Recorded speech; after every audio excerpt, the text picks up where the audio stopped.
August 1944. A German intelligence officer leans over a map of England, tracking radio signals. His hands are trembling. Every intercept points to the same conclusion. The largest Allied army in Britain, over 1 million men, sits directly across from Calais under the command of George S. Patton. The invasion of Normandy 1 month earlier was clearly a diversion. The real blow is still coming. There's only one problem: Patton isn't there. While German high command fixates on phantom divisions that exist only as inflatable tanks and scripted radio chatter, the real George Patton is already in France. Not leading the Ghost Army they fear, but commanding the Third Army, a force that doesn't even officially exist yet in German intelligence reports. And in the next 100 days, this oversight will cost Germany an entire war.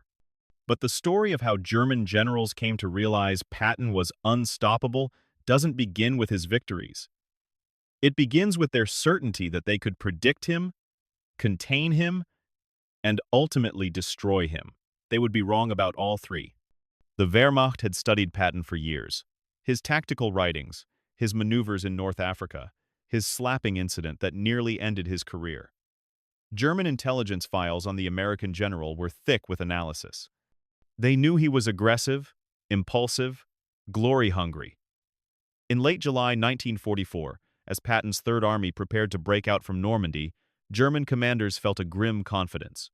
Field Marshal Gunther von Kluge, commanding German forces in France, had seen American generals before: cautious, methodical, obsessed with supply lines and overwhelming force.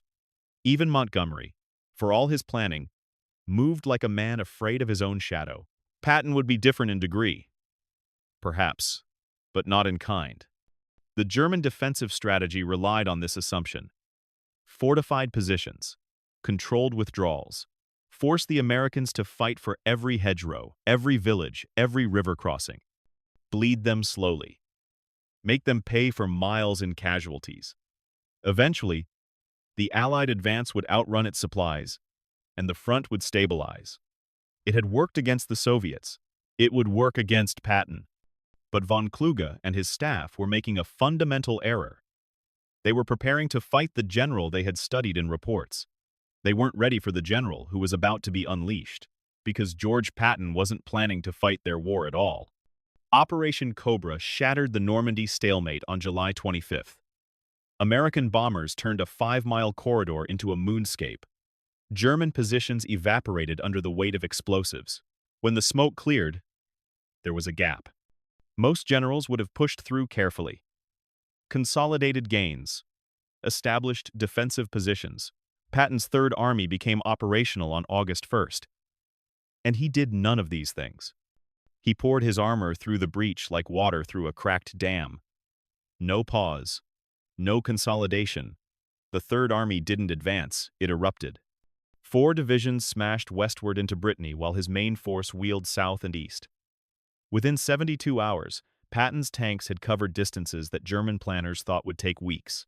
In the German command posts, the reports made no sense. American forces at Avranches, American forces at Rennes, American forces approaching the Loire. The timestamps couldn't be reconciled. Surely these were different units, different armies entirely. They weren't. One Wehrmacht officer would later write, "We had been trained to fight the American army. But this was not the American army. This was something else." Von Kluge ordered counterattacks. Regroup here. Defend there. Establish a new line at this river. But every order was obsolete before it could be executed. Patton's columns moved faster than German communications. By the time defensive positions were prepared, American tanks were already in their rear. The speed wasn't recklessness. It was doctrine. Patton had studied something the Germans thought they owned: blitzkrieg, and he had learned its central truth. Momentum isn't an advantage. Momentum is the weapon itself. The moment you stop moving, you start dying. By mid-August, German forces in Normandy faced annihilation. Patton's Third Army had swept in a massive arc, racing northeast while British and Canadian forces pushed south. Between them, 2 entire German armies, trapped in what would become known as the Falaise Pocket. Hitler, from his distant headquarters, saw opportunity where his field commanders saw catastrophe. He ordered an attack at Mortain, driving west to the coast, cutting off the American breakthrough. On paper, it was brilliant. Restore the line, trap Patton's overextended forces, turn the tide. Von Kluge knew better. The attack at Mortain was suicide. Every tank, every soldier committed to that westward drive was a resource stripped from the only thing that mattered now: escape. But orders were orders, and on August 7th, the Germans attacked. Patton was waiting. His intelligence network, a combination of ultra-intercepts and reconnaissance that moved as fast as his tanks, had given him the German plan before it began. He reinforced the Mortain sector, then did something that made his own superiors nervous. He kept driving east. While the Germans lunged west in their doomed offensive, Patton's XV Corps raced to close the trap. By August 12th, the jaws were tightening. The Falaise pocket was becoming a killing ground. Tens of thousands of German soldiers compressed into a shrinking space. Allied aircraft circled overhead like vultures. Artillery bracketed every road, and then Patton was ordered to stop. 15 miles from closing the pocket completely, Supreme Allied Commander Eisenhower and British Field Marshal Montgomery decided the Americans had pushed far enough. The boundary between Allied forces needed to be respected. Let the Canadians and British close the gap from the north. Patton's fury was volcanic.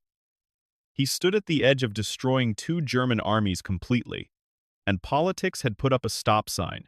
His chief of staff would later recall Patton pacing like a caged animal, raging about playing by British rules while Germans escape. And escape they did. Between 20,000 and 50,000 German soldiers slipped through the gap before it finally closed on August 21st. The Falaise pocket was still a catastrophic German defeat, but it could have been complete annihilation. In a bunker to the east, German generals who survived the pocket understood something profound. They hadn't been defeated by Allied coordination. They had been nearly destroyed by one man's relentless speed, and now that man was coming for them again. The survivors of Falaise would carry that knowledge back to German lines like a disease. What came next broke every rule of conventional warfare. Patton's Third Army began advancing so rapidly that logistics officers declared it impossible. The supply situation was critical: fuel, ammunition, and food all flowing through a single corridor of bombed roads and makeshift bridges. Every military textbook said to halt, build up supplies, then advance. Patton said drive faster. His theory was simple and terrifying. Speed creates its own supply situation. The faster you move, the less the enemy can organize resistance. The less resistance, the fewer supplies you need to overcome it.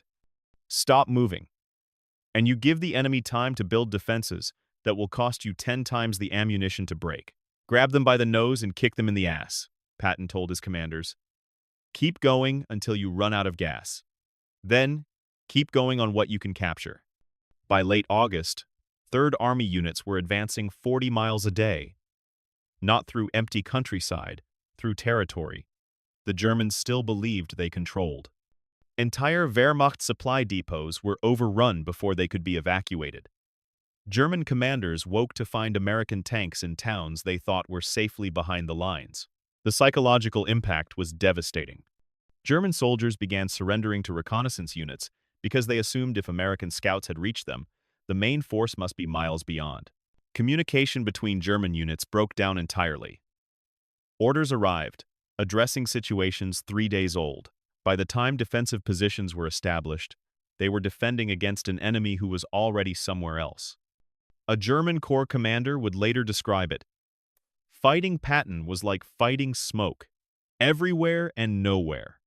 We would prepare for battle at a river crossing, and his tanks would appear in our headquarters town. We stopped trying to predict where he would attack. We simply waited to discover where he had already arrived. On August 31st, Patton's forces liberated Verdun, site of the massive World War I battle. They had covered 400 miles in 26 days. The pursuit across France wasn't military history. It was a phenomenon that shattered German assumptions about what was possible, but the advance was about to collide with a problem Patton couldn't shoot his way through. September 1944. Patton's lead elements were approaching the German border. Some units were already fighting on German soil. The Wehrmacht was reeling. Its Western forces a broken collection of retreating units with no coherent defensive line. Then the Third Army stopped, not because of German resistance, because the gas ran out. The liberation of France had created a supply nightmare. Allied logistics still flowed through Normandy beaches, and the port of Cherbourg hundreds of miles behind the front. Every gallon of fuel, every artillery shell, every can of rations traveled those hundreds of miles in trucks. Trucks that consumed the very fuel they were carrying. Eisenhower faced an impossible choice. He had two army groups racing toward Germany. Montgomery's forces in the north, Patton's in the south.